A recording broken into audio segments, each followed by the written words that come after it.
about 6 months or so since I surprised my dad by fixing his old motorcycle.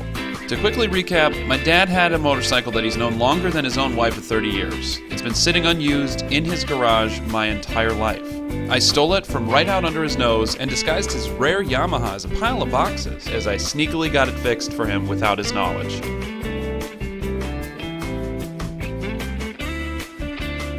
I surprised him with it and boom, more or less, a new vehicle added to the family.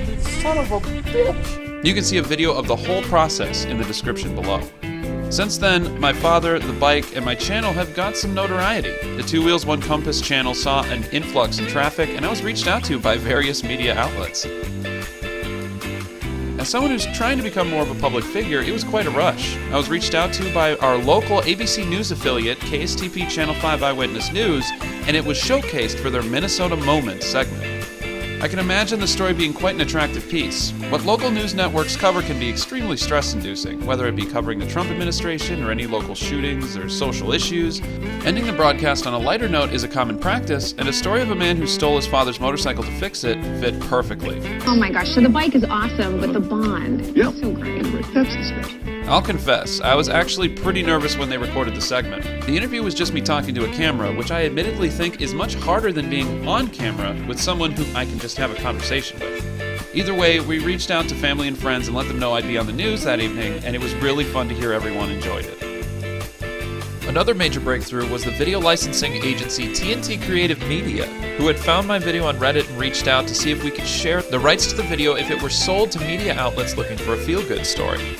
One of the outlets was the viral video commentary program Right This Minute, where a panel discussed the video and gave their personal takes on it. So he, along with his mom, masterminded a plan. Well, it's that same trick when you sneak out of your bedroom and then you pile all your pillows inside the bed to make it look like you. Same. Yeah, baby, let's go. It looks brand new. It looks fantastic. The story was also posted to the largest English news website in the world, DailyMail. The website is kind of a tabloid format, but it was able to get a lot of attention. The comment section was also pretty fun to read.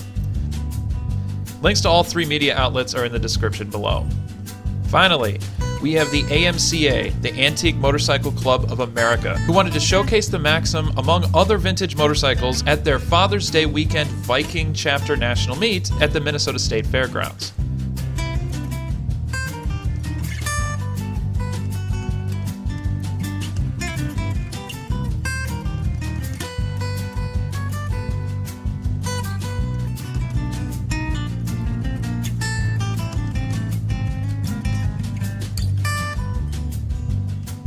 The meet is really a who's who of collectors that store the most unique motorcycles in Minnesota and in the states around the Midwest region.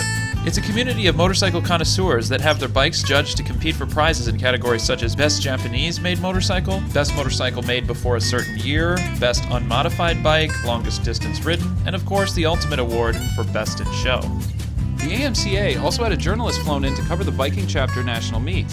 While he was here, he interviewed my father and myself so he could put together an article about the Operation Maxim project. He snapped a few shots of the bike and sat us down with a voice recorder to get the story straight from us.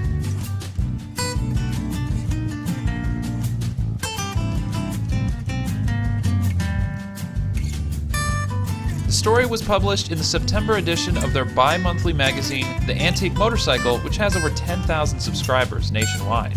I thought it was very well written. One down, four up, just like yours. The throttle's a little bit touchy. Okay. At low RPM. I wanted to take it for a spin myself, and my dad was quick to make sure I understood all the subtle differences with this bike compared to mine.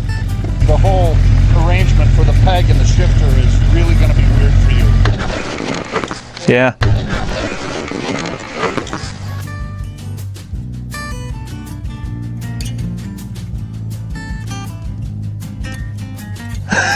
Especially with those boots, but Holy crap. yeah.